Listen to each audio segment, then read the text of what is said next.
गरीब की जादुई बैंगन खेती।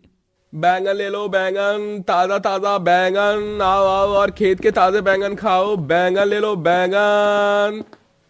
अरे भाई, क्या भाव दिया बैंगन? एक दाम, 20 रुपए किलो लगेगा चाचा। अरे वाह भाई, तुम्हारे बैंगन तो बड़े चमकदार हैं। और एक वो कालू है, काले बैंगन भी ताजे बताकर महंगे बेच रहा है। अच्छा चलो, 2 किलो कर देना बैंगन। ग्राहकों के मुंह से अपने बैंगन की बुराई सुनकर कालू बौखलाकर सरजू का तराजू, पटरा और बैंगन सब कुछ बर्बाद कर देता है। सरजू की आंखों से आंसू डबडबा जाता है। अरे ये क्या कर रहे हो भाई? आज मैं तुझे बताता हूँ कालू से पंगा लेने का क्या नतीजा होता है। बहुत बैंगन बेच लिए और बहुत कमा लिया तूने। आज के बाद इस बाजार में दिख गया ना तो तेरे हाथ पांव तोड़ दूंगा, समझा? अपना सब कुछ बर्बाद हुआ देखकर गरीब सरजू की आंखों से झरझर आंसू गिरने लगते हैं। पर ये इस दुनिया की कड़वी सच्चाई है। इस दुनिया में एक गरीब का कमाना बड़ा ही कठिन है। हाल फिलहाल कुछ दिन पहले ही सरजू बाजार में आया था। ये कहानी है गरीब किसान सरजू की। सरजू के ऊपर उसकी बीवी और 2 बच्चों की जिम्मेदारी है। वह हर साल अपने खेतों में बड़ी मेहनत मशक्कत से बैंगन बोता है। इस बार उगे बैंगन की खेती देखकर सरजू का परिवार बहुत खुश था। अजी, इस बार तो हमारे खेतों में बहुत ही ताजे बैंगन उगे हैं, इसका तो अच्छा दाम मिल जाएगा। हाँ बबीता, उम्मीद तो यही है। कल इन्हें मंडी में बेच आऊंगा और जो पैसे आएंगे उसे गुड़िया और चिंटू को स्कूल में दाखिला दिलवा दूंगा। मैं तो पढ़ लिख न सका, ये पढ़ जाएंगे तो इनका भविष्य संवर जाएगा। कम से कम इनकी जिंदगी तो मुझसे नहीं होगी। ये कहते हुए सरजू की आंखें भीग गई। एक किसान के परिवार में जन्म लेकर बड़े दुख जो भोगना पड़ता है, जो हाथ खुद फसल तो उगाते हैं पर साल भर उसी किसान का परिवार नमक रोटी खाकर गुजारा करने को दूभर होता है।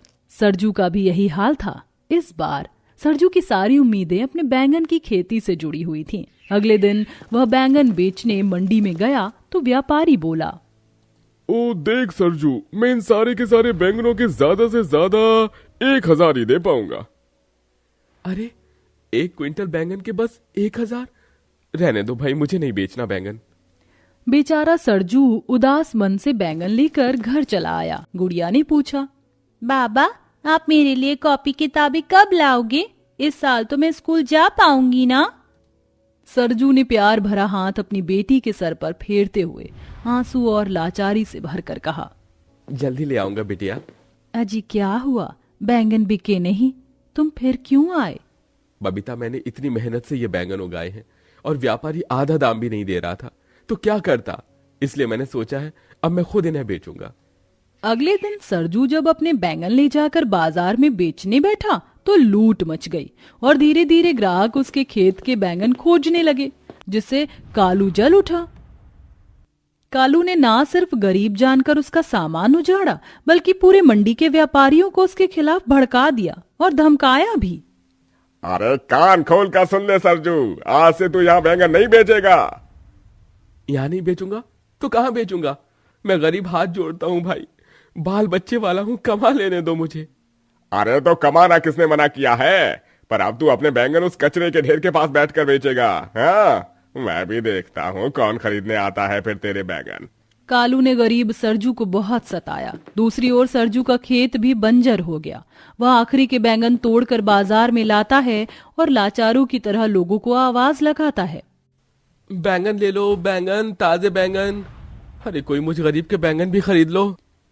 सरजू अपने बैंगन बोरे में भरने लगा। आज भी एक भी बैंगन नहीं बिका, परिवार को क्या खिलाऊंगा? तभी एक गाय करहाती हुई कचरे की ढेरी में आकर उसके पास थासकारी मार कर बैठ गई। गाय के जख्म देख सरजू की आंख से आंसू छलक आए। हे राम जी, इस गाय के पैरों से खून निकल रहा है। जाने किस जालिम ने इसका ये हाल किया है। गौ माता, बहुत दर्द हो रहा है क्या? ये दुनिया ऐसी ही है। चलो मैं तुम्हें अपने घर ले चलता हूँ। सरजू गाय के जख्म देखकर अपने दुख भी भूल गया और उसे घर ले आया, जहाँ टूटी फूटी झोपड़ी में बबीता और बच्चे बैठे थे। माँ देखो बाबा आ गए, अब तो रोटी दे दो। अजी आ गए आप? हाथ मुंह धो लो, रोटी लगाती हूँ। पर राशन कहाँ से आया बबीता? बाबा पड़ोस वाली आंटी ने थोड़ा आटा दिया था, उसी में थोड़ा चोकर मिलाकर 4 रोटी बना दी है माँ ने। गुड़िया मासूमियत भरे लहजे में घर की झलकती गरीबी लाचारी से सरजू का मन भर आया। ये गाय किसके लिए आए हो जी? पता नहीं, बड़ी घायल है, थोड़े दिन सेवा कर लेंगे। पर इसे खिलाएंगे क्या? हमारे तो अपने खाने के लिए भी नहीं। अपनी रोटी मैं से दे दूंगा, बबीता तू चिंता मत कर। सरजू और उसका परिवार गाय की सेवा बाड़ी करता है, वहीं सरजू अपने हिस्से की रोटी भी गाय को खिला देता है। 2 दिन बीत जाता है, तभी सरजू को चिंता में देखकर गाय बोली, सरजू, मैं एक जादुई गाय हूँ। तुम्हारे परिवार ने मेरी सेवा की। कहो, मैं तुम्हारी क्या मदद कर सकती हूँ? गौ माता, मैं गरीब किसान हूँ, बैंगन की खेती करके जैसे तैसे अपना परिवार पाल रहा था, मगर अब मेरी खेती भी बर्बाद हो गई, कुछ भी नहीं बचा। तभी गाय अपने जादू से कुछ बैंगन के बीज सरजू को देती है। सरजू, ये जादुई बैंगन के बीज हैं, इसे ले जाकर अपने खेत में बो देना। बहुत जल्द तुम्हारी सारी दुविधाएं दूर हो जाएंगी। आपका धन्यवाद गौ माता। अगले दिन बैंगन के बीजों को ले जाकर सरजू खेत में बो देता है और देखते ही देखते अगले दिन खेतों में बड़े बड़े जादुई बैंगन उगाते हैं, जो कि बहुत चमकदार होते हैं। अरे वाह, मुझ गरीब के खेत में कितने सारे जादुई बैंगन उगे हैं।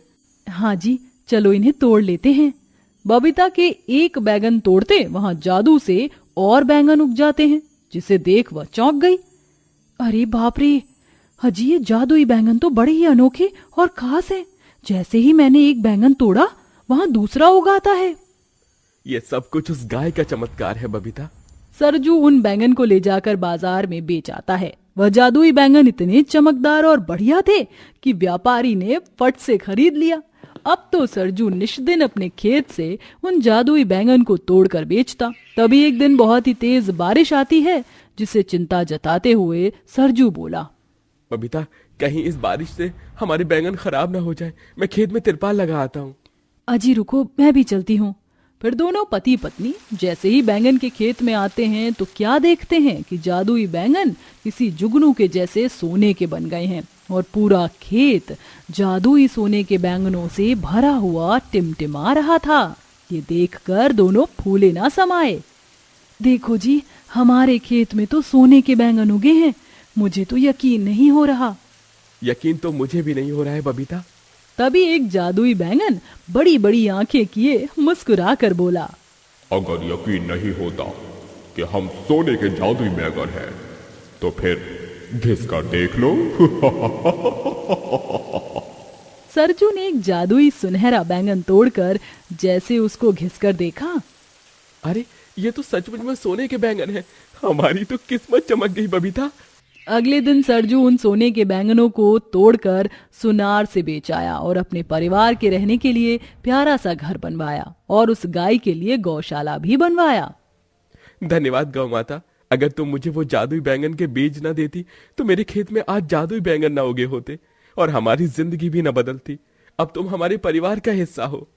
जादुई बैंगन की खेती करके सरजू ने खूब धन और नाम कमाया। अब तो कोई भी गरीब उसके द्वार पर आता तो खाली हाथ ना लौटता। तभी एक दिन एक बुढ़िया आई। बेटा, मुझ गरीब बुढ़िया को 2 रोटी दे दो, बड़ी भूखी हूँ। आइए ना अम्मा।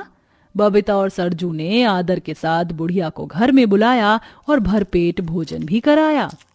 भगवान तुम्हारा भला करे बेटा, पता है आज कितने दिनों बाद मुझ गरीब बुढ़िया को रोटी नसीब हुई है, वरना तो मैं तरस गई थी। अच्छा, चलती हूँ। बुढ़िया वहां से जाने लगी। तभी उसके बारे में सोचकर सरजू खड़ा हो गया और उसे रोकते हुए जादुई बैंगन से भरी टोकरी उसे दी। ये लो अम्मा, आज के बाद आपको किसी के आगे हाथ फैलाने की जरूरत नहीं। ये जादुई बैंगन है, आप इसे ले जाकर बेचना और बिक जाए तो फिर मेरे पास चले आना। बहुत बहुत धन्यवाद बेटा। उस बुढ़िया की तरह सरजू ने जादुई बैंगन के जरिए और भी कई बेसहारा लोगों की मदद की, जिसका फल भगवान ने उसे इतना दिया कि अब उसके खेत में खूब सारे सोने के ही बैंगन उगते और उसका खेत जादुई सुनहरे बैंगनों से भरा हुआ रहता था।